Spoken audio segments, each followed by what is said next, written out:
तो लीजिए, हम स्वर्णा सुगंध हाजिर हैं प्रेम की हाला अपने इस परिवार में। आज हम बच्चों से कुछ बातें करना चाहेंगे। आज सीखना बहुत हो गया हिंदी, थोड़ा हिंदी को विश्राम देते हैं। और अभी हम बच्चों आप लोगों से कुछ बातें करेंगे अपने अपने यहाँ के। थोड़ा पीछे चलते हैं, पीछे और पीछे, थोड़ा नहीं बहुत पीछे चलते हैं कि युग कितने हैं हमारे यहाँ, युग कितने हैं, वेद कितने हैं और क्या क्या हुआ था। तो इतना जान लीजिए कि युग हो गए 4: सतयुग, त्रेता युग, द्वापर युग और कलयुग। उसके बाद वेद हो गए, वेद हमारे हो गए ऋग्वेद, सामवेद, यजुर्वेद, अथर्ववेद। 4 युग 4 वेद। क्लियर? ठीक, समझ गए ना। अब ये जानना है कि रामायण कब हुआ था, राम जी कब आए थे। हमारे सियावर रामचंद्र जी की जय। ये राम जी आए थे हमारे यहाँ त्रेता युग में। त्रेता युग में श्री रामचंद्र आए थे और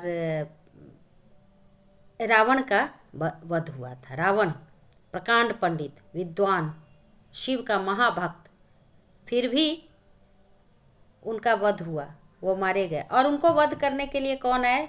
साक्षात श्री राम जी आए, विष्णु जी अवतार लेकर आए। तो उनके मरने के पीछे क्या कारण था? क्योंकि वो अधर्म पर चले। बच्चों ये बात ध्यान रखिए, आप लोग कभी भी गलत नहीं करना चाहिए। इतने बड़े प्रकांड पंडित, इतने बड़े भक्त को भी जाना पड़ा। महादेव स्वयं साथ दिए थे राम जी का, उनके वध में हनुमान बनकर आए थे। पहली बार उनको आना पड़ा था हनुमान। ये भी बात है, महादेव भक्तों को बहुत देखते हैं। तो त्रेता की बात हो गई। अब चलिए द्वापर में। द्वापर में हमारे आए थे छलिया कृष्णा। छलने गजब छलते हैं। तो ये कृष्ण जो आए थे, ये भी विष्णु जी के ही अवतार हैं। तो कृष्ण आकर क्या किए थे? सबसे पहले तो कंस का वध किए थे। उसके बाद महाभारत में ये पांडवों का साथ दिए थे। अब सोच के देखो बच्चों, एक तरफ कौरव यानी अपने भाई में ही 100, गिनती में 100 भाई, और इधर 5 भाई पांडव। कौरव और पांडव के बीच लड़ाई हुई थी, पता है ना। तो कौरव 100 भाई, उसके बाद इतने बड़े बड़े उनके साथ महारथी कर्ण, है ना, भीष्म पितामह, गुरु द्रोणा, जो सबको सिखाए थे सब कुछ, वो उन लोग के साथ थे। तो इतने बड़े बड़े महारथी थे उधर, 100 भाई थे अपने ये लोग। इसके अलावे कृष्ण की पूरी यदुवंशी सेना 56 कोटि यदुवंशी सेना कृष्ण की भी उन्हीं के साथ लड़ाई के लिए। अब इधर बचे कौन? इधर पांडव 5 भाई, और साथ में कौन?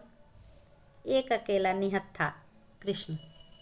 कोई भी सोच सकता है कि क्या ही कर लेगा निहत्था व्यक्ति, 6 लोग मिलके। लेकिन यही तो एक बात है कि धर्म और अधर्म, अच्छाई और बुराई। अच्छाई इधर था ना, इधर तो कृष्ण थे साथ में, और कृष्ण के साथ समझ सकते हैं।